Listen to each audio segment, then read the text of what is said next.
పోసే టీవీ ప్రేక్షకులకు స్వాగతం, సుస్వాగతం. శివోహం కార్యక్రమంలో మనము గత కొన్ని రోజులుగా ఈ శివుడి యొక్క లీలా విశేషాలన్నింటినీ కూడా సవివరంగా తెలుసుకుంటున్నాం. మరి శివుడి తత్వం ఏంటి, శివుడు ఎందుకు పూజనీయుడయ్యాడు, శివుడు ఏ రకంగా మరి జగద్గురువు అయ్యాడు, లేదా మరి శివ పార్వతులు ఇద్దరు కూడా ఆ దంపతులు ఏ విధంగా అయ్యారు, వారు ఏ విధంగా ఆదర్శనీయమయ్యారు, వారి పురాణం అనుసరణీయం అనేది ఎందుకయింది ఇత్యాది విశేషాలన్నీ కూడా మనం ప్రతిరోజు కూడా తెలుసుకుంటూ ఉంటున్నాం. మరి ఈరోజు భాగంలో తర్వాత విషయాలకి వెళ్ళబోయే ముందు ఒక భగవన్నామ స్థుతితో కార్యక్రమాన్ని ప్రారంభిద్దాం. ఓం పూజాయ రాఘవేంద్రాయ సత్యధర్మరతాయ చ భజతాం కల్పవృక్షాయ నమతాం కామధేనవే. శివుణ్ణి మరి పెళ్లి చేసుకోవటం అంటే కనుక అది అనేక రకాలైన కష్టాలకి తెర ఎత్తినట్టు అవుతుందా, తెర దించినట్టు అవుతుందా?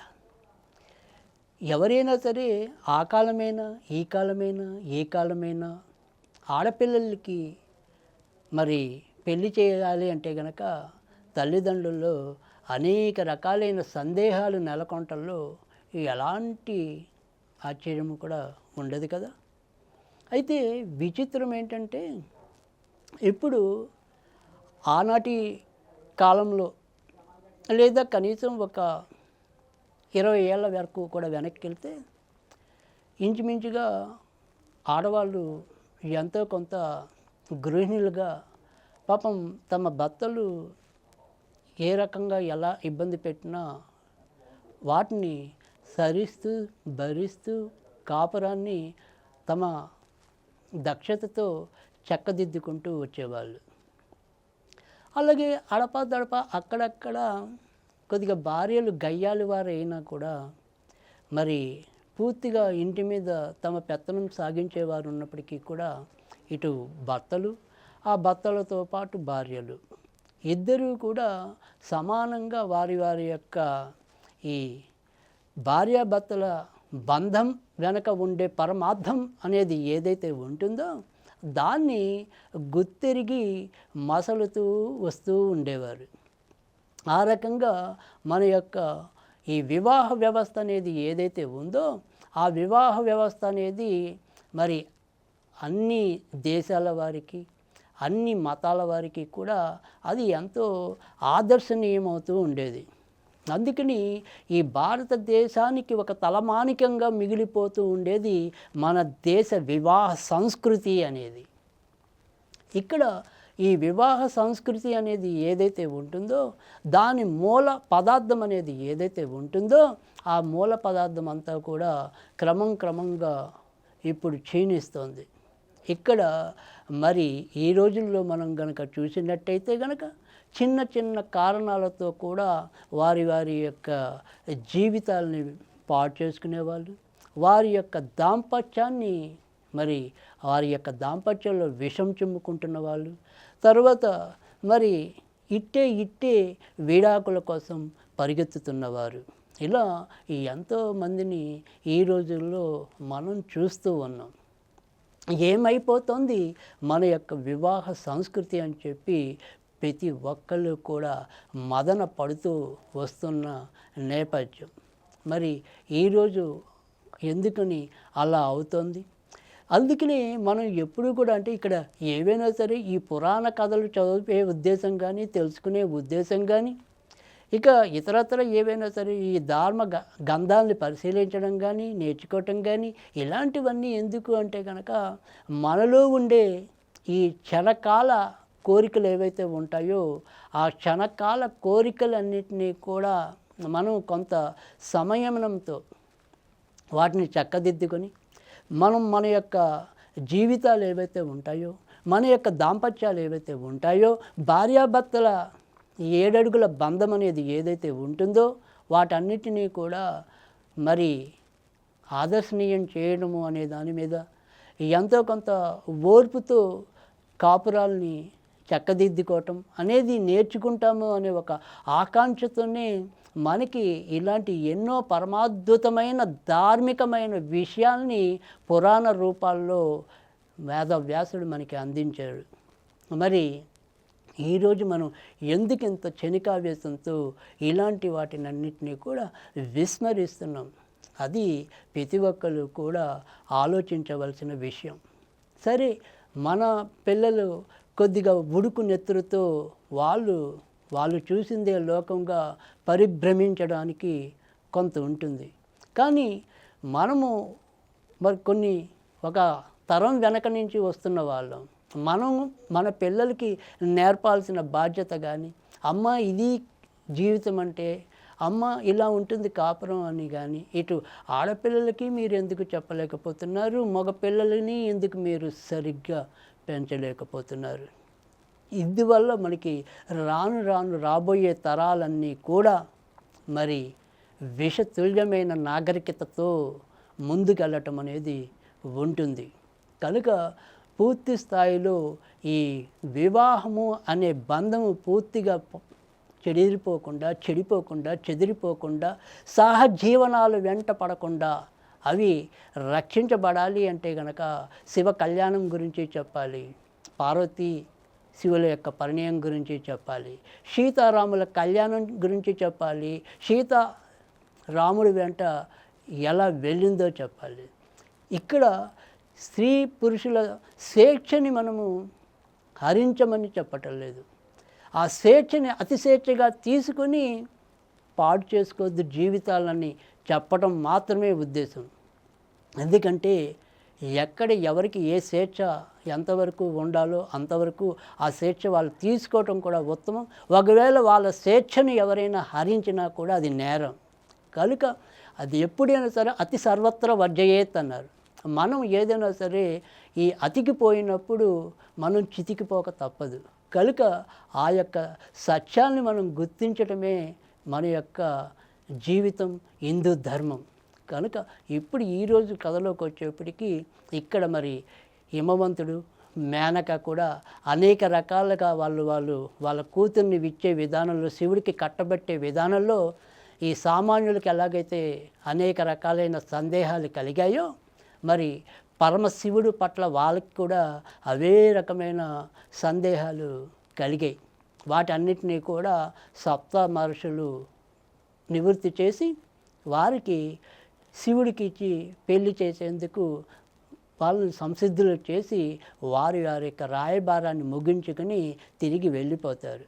ఇక ఎప్పుడైతే ఈ సప్త మహర్షులు ఇచ్చిన ధైర్యము, ఊరట ఏదైతే ఉందో ఇంకా అప్పుడు వెంటనే వీళ్ళు పార్వతినిచ్చి శివుడికి బియ్యం పొందేందుకు సిద్ధమవుతారు. ఇక వారి యొక్క పౌరోహిత్యుడు ఎవరైతే ఉంటారో ఆయన మరి తన కుల పురోహితుడు ఎవరైతే ఉంటాడో ఆయన గార్గుడు, ఆ గార్గుడిని ఆహ్వానించి, నాయన మరి ఇంకా మన ప్రియ పుత్రిక పార్వతీదేవికి శివుణ్ణిచ్చి మేము వివాహం సంకల్పించాం, కనుక మీరు సరైన ముహూర్తం చూసి ఈ లగ్న పత్రికని తయారు చేయండి అని చెప్పి వారు ఆ గరుడికి ఆదేశం ఇవ్వటం అనేది జరుగుతుంది. ఆ తర్వాత ఏదైతే అప్పుడు గరుడు ఒక చక్కటి శుభముహూర్తాన్ని నిర్ణయించి ఆ శుభలేఖాంశాన్ని, ఆ లగ్న పత్రికని మనకి ఈ హిమవంతులు వాళ్ళకి అందించడం అనేది జరుగుతుంది. అప్పుడు తన కుమారులైన మైనకాదులందరినీ చేత ఈ శివుడి దగ్గరికి ఈ లగ్న పత్రికను ఇచ్చి ఆ లగ్నానికి అంగీకార యోగ్యమా కాదా మరి తెలపమని చెప్పి ఆ శివుడి దగ్గరికి ఈ లగ్న పత్రికను పంపించడం అనేది జరుగుతుంది. తర్వాత ఎప్పుడైతే ఈ లగ్న పత్రికని తీసుకొచ్చిన వారు ఎవరైతే ఉన్నారో వాళ్ళందరినీ కూడా మరి శివుడు అతిథి మర్యాదలు చేసి ఉచిత రీతిని సత్కరించి వాళ్ళందరినీ కూడా సాగనంపిన తర్వాత నారదుడిని ఆయన స్మరించుకుంటే అప్పుడు నారదుడు అక్కడికి ప్రత్యక్షమవుతాడు. ఇక ఎవరినైనా సరే నేను రకరకాల వ్యాపకాల్లో మునిగి తేలుతూ ఉంటాను.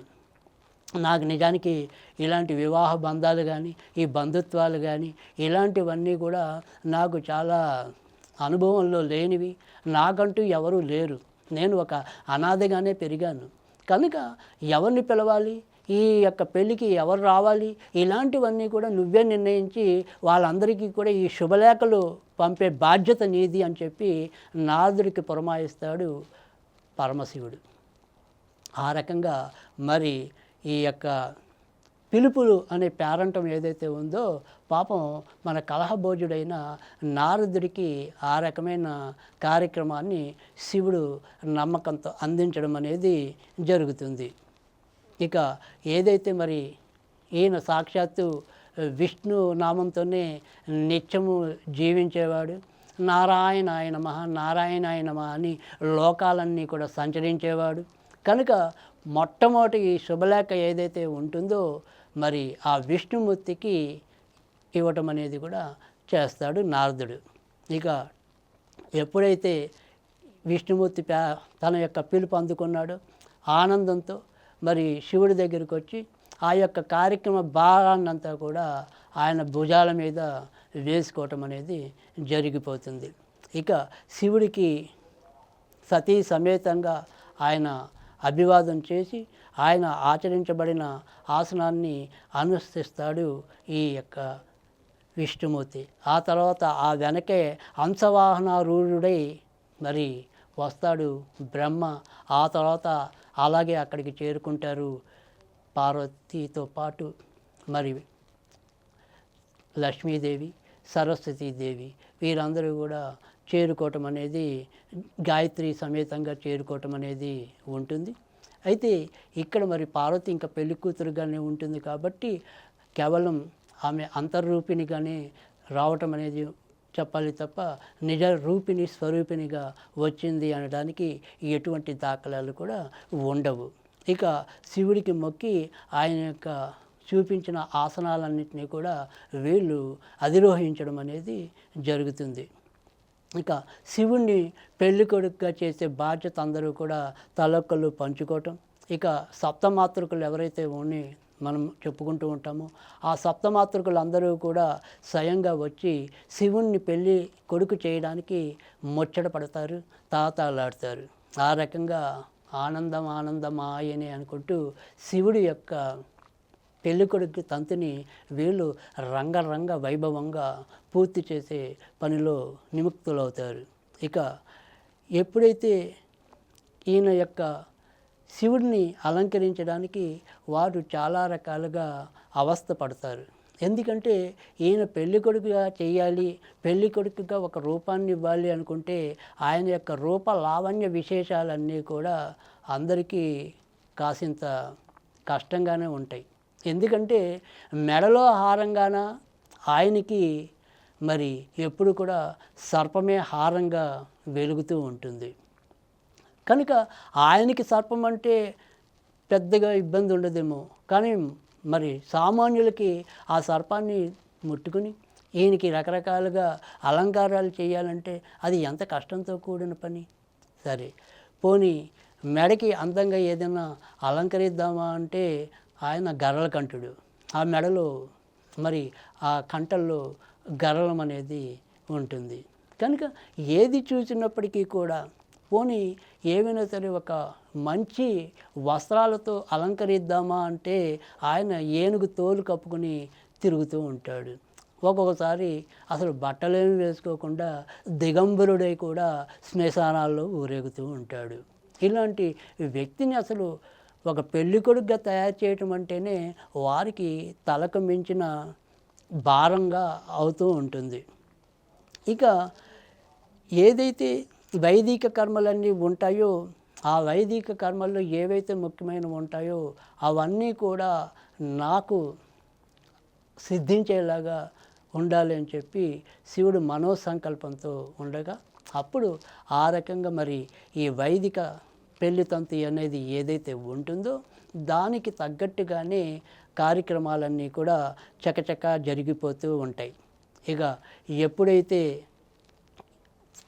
స్వామికి అంటే మనువాడబోతున్న ఈ శివస్వామికి విష్ణువు యొక్క కోరికలు ఏపాటివి? కనుక విష్ణువు అడిగిందే తడువుగా ఆయన అనేక రకాలుగా అక్కడి ఏర్పాట్లన్నీ కూడా తన మనస్సంకల్పంతోనే శివుడు పూర్తి చేయటం అనేది కూడా జరుగుతుంది. ఇక ఈ యొక్క శివుడి యొక్క కళ్యాణం కోసం ఒకళ్ళ ఇద్దరా ముగ్గురా నలుగురా అనేది లేకుండా అనేక మంది క్షేత్రపాలక భైరవులు కూడా తమ సమస్త గణాలతో కూడా వచ్చారట అక్కడికి. ఇక విష్ణు పారిపార్షదులైతేనేమి, బ్రాహ్మణులైతేనేమి, మరి 33 కోట్ల మంది దేవతలందరూ కూడా ఈ శివ కళ్యాణం కోసం వచ్చారంట. ఇక అనేక రెట్లుగా సుమారు 28 లక్షల కోట్ల గణాలతో విశాఖుడు శంఖ వర్ణ కేక రాక్షాత గణాలు విజయ వినోద మంగళాట్టహాసాలతో కూడా వారు తరలి వచ్చారుట. శాకిని శక్తులైతేనేమి, ఈ యాతి దావులైతేనేమి, బేతాళులైతేనేమి, బ్రహ్మచారులైతేనేమి, గంధర్వులైతేనేమి, నారద తుంబుర రకరకాల లోకాల నుంచి అనితరమైన సంఖ్యలో అనంతమైన సంఖ్యతో వారందరూ కూడా శివ కళ్యాణం కోసం ఉరకలెత్తారట, పరుగులెత్తారట, ఆనందంతో తాండవం చేశారట, నృత్య గానాలతో మైమరింపజేశారట. అలా శివుడి యొక్క కళ్యాణ వేడుకలు గమనీయంగా సాగుతున్నాయిట. ఇక ఇక్కడికి వచ్చేప్పటికి వియ్యాల వారి వైభవం అనేది ఏ రకంగా కూడా వర్ణించ తావు లేకుండా ఉందంట. హిమవంతుడు విశ్వకర్మని పిలిచి అద్భుతమైన ఒక కళ్యాణ వేదికని సిద్ధం చేయమని చెప్పి ఆయన ఆదేశించట. మరి ఆ విశ్వకర్మ అనేక రకాలమైన అందమైన మండపాలు, మరి ఒక ఖచ్చితమైన అందమైన రంగ వైభవమైన ఒక కళ్యాణ వేదికను కూడా, అది ఇంతకు ముందు లేనిది, ఇంకా ముందు ఉంటుందో ఉండదో కూడా తెలియనిది అయినటువంటి ఒక రత్నమయమైన వేదికని నిర్మింపజేసేట ఈ విశ్వకర్మ. ఇక ఆ తర్వాత పెళ్ళికి వచ్చిన వారు ఎవరైతే చుట్టాలు కానీ బంధువులు కానీ ఎవరెవరైతే ఉంటారో వారి యొక్క సేవలకి కానీ వారి యొక్క ఏర్పాట్లకి కానీ వారికి వచ్చే మర్యాదల విషయంలో కానీ ఎలాంటి ఇబ్బందులు లేకుండా ఆ రకమైన ఏర్పాట్లన్నీ చేశారట మన యొక్క హిమవంతులు గారు. కనుక ఆయన అంటే ఇవన్నీ కూడా అంటే అక్కడ పార్వతీ శివుడి యొక్క కళ్యాణం యొక్క పరంపర ఏదైతే ఉందో అదే పరంపర మన తెలుగువారి సంప్రదాయాల్లో ఈ వివాహ సంప్రదాయంలో అవన్నీ కూడా కొనసాగబడుతూ వస్తున్నాయి. అంటే ఇప్పుడు మనం ఏవైతే ఈ రకరకాలైన వివాహ వేడుకలు ఏవైతే ఉన్నాయో ఇప్పుడంటే కనుక మనము అది కేవలం కొద్ది గంటలకి పరిమితమైందేమో తప్ప అదే ఒక కొన్ని ఏళ్ల కిందటికి కనుక వెళ్ళినట్టయితే కనుక ఈ భారత హిందూ సంప్రదాయంలో ఈ వివాహ వేడుకలు అనేది 5 రోజులు ఉండేవిట. అంతేకాదు నిజానికి ఉపనయన అర్హత ఉన్న కులాల వారు కూడా ఆ ఉపనయన వేడుకలని 5 రోజుల పాటు ఘనంగా నిర్వహించేవారట. మనం ఇవాళ మన ఇంటికి వచ్చిన ఒక 10 మంది చుట్టాలకి కాసేపు మనం ఏదైనా సరే ఇలాంటి అతిథి మర్యాదలు చేయాలంటే అలసిపోతున్నాం, సొలసిపోతున్నాం. అలాంటిది మరి వందలాది వేలాది మంది బంధువుల్ని 5 రోజుల పాటు మరి వాళ్ళందరికీ కూడా వాళ్ళకి కావాల్సిన ఏర్పాట్లన్నీ చేసి వాళ్ళందరినీ వాళ్ళ ఆనందమే పరమానందంగా భావించి వారి యొక్క సేవలో వీళ్ళందరూ కూడా పునీతులయ్యేవారట. అలాంటి చక్కటి వివాహ వేడుక మరి శివ పార్వతుల రూపేణా కూడా జరుగుతూ ఉండటం అనేది మనకి ఎంతైనా కూడా ఆనందాన్ని ఆశ్చర్యాన్ని కూడా కలగజేస్తుంది. అదే రకమైన తంతునంతా కూడా హిమవంతుడు అలసటకి తావివ్వకుండా ఆ రకమైన సేవలన్నీ కూడా అతిథుల పట్ల చేస్తూ రావటం అనేది కూడా జరుగుతుంది. ఇక మగవారికి మనం ఇప్పటికీ చెప్తుంటాం మగపెళ్లి వారికి మర్యాదలు సరిగ్గా సాగాలి, మగపెళ్లి వారిని ఇలా చూడాలి అలా చూడాలి అని. మరి ఆ రోజుల్లో కూడా శివుడు బంధువులు ఎవరైతే ఉంటారో ఆ మగపెళ్లి వారందరినీ కూడా సముచిత రీతిలో గౌరవించాలి. వారి యొక్క పరువుకి కానీ వారి యొక్క గౌరవానికి కానీ ఎలాంటి భంగం లేకుండా కూడా చూసుకోవాలని చెప్పి తన యొక్క పరివారికులందరికీ కూడా ఆయన ఆదేశాలను జారీ చేస్తాడు. ప్రతి ఒక్కళ్ళు కూడా ప్రతి ఒక్క వ్యక్తిని వారికి కావాల్సిన అవసరాలన్నిటినీ కూడా తీరుస్తూ మరి ఆ యొక్క కళ్యాణాన్ని 10 కాలాల పాటు గుర్తుండిపోయేలాగా ప్రతి విషయంలో కూడా శ్రద్ధాభక్తుల్ని కనపరుస్తూ వెళ్తాడు హిమవంతుడు. ఇక సాధారణంగా మనకి పాత రోజుల్లో అంటే ఇవాళ మనం ఏంటంటే ఈ పెండి చూపులు ఇవన్నీ కూడా కొంత రహస్యంగానే ఉండేవి. పూర్తిగా అమ్మాయి యొక్క రూపాన్ని కానీ మరి పూర్తిగా అబ్బాయి యొక్క రూపాన్ని కానీ తిలకించే అవకాశం అనేది ఆ రోజుల్లో తక్కువ ఉండేది. కేవలం జీలకర్ర బెల్లం పెట్టిన తర్వాత మాత్రమే పూర్తి స్థాయిలో వాళ్ళు చూసుకుంటూ ఉండటం అనేది కూడా ఉండేది. ఇవన్నీ కూడా చిత్రవర్ణము చిత్రపటము ఇలాంటివి చూసుకుని ఆహా అబ్బాయి ఇలా ఉంటాడా, ఓహో అమ్మాయి ఇలా ఉంటుందా అని ఒక అవగాహనకు వచ్చేవాళ్ళే తప్ప ఒకరికొకరు పూర్తిగా చూపించుకోవటం అనేది ఉండదు. కానీ అదే ఈ రోజుల్లో అయితే మనం పెళ్ళికి ముందే అనేక రకాలైన వేడుకలు నిర్వహిస్తూ ఉంటున్నాం. అంటే ప్రీ వెడ్డింగ్ షూట్ అని చెప్పి ముందే భార్యాభర్తలు అందరూ కాబోయే భార్యాభర్తలు అనేక రకాలైన భంగిమలతో ఈ ఫోటోషూట్లు చూస్తున్నారు. పెళ్ళి కాకుండానే రిసెప్షన్లు చేసుకుంటున్నారు.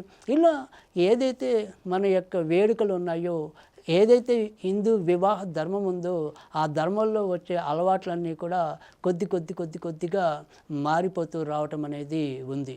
అయితే సరే ఏది మారినా మారకపోయినా మనకేం ఇబ్బంది లేదు. కానీ ఇక్కడ వచ్చే ఇబ్బందుల్లో ఏంటంటే ఏదైతే మనం సదుద్దేశంతో ఒక 2 జంటల్ని కలపాలని చూస్తున్నామో, వాళ్ళు నిండు నూరేళ్ళు ఆరోగ్య ఐశ్వర్యాలు కావాలని కోరుకుంటున్నామో, వారి యొక్క వివాహ బంధానికి గౌరవించి 10 కాలాల పాటు వారి జీవితాన్ని గనక మరి చక్కగా సమన్వయంతో కాపురం చేసుకుంటూ ఉంటే తప్పకుండా మనకి ఎప్పుడూ కూడా ఈ వివాహ సంస్కృతి అనేది తలమానికమవుతుంది. మరి రేపటి భాగంలో ఇంకా ఎలాంటి ఏర్పాట్లు చేశారు, ఇంకా ఏ రకంగా ఈ యొక్క పార్వతీ శివుల యొక్క కళ్యాణం జరిగింది, మరి తర్వాత వీరు లోక కళ్యాణం కోసం వీరు కళ్యాణం చేసుకున్నారు, ఆ కళ్యాణం వెనుక ఉన్న ఉద్దేశం ఏంటి ఇత్యాది వివరాలన్నీ కూడా మనం మరొక భాగంలో తెలుసుకుందాం. అంతవరకు సెలవు.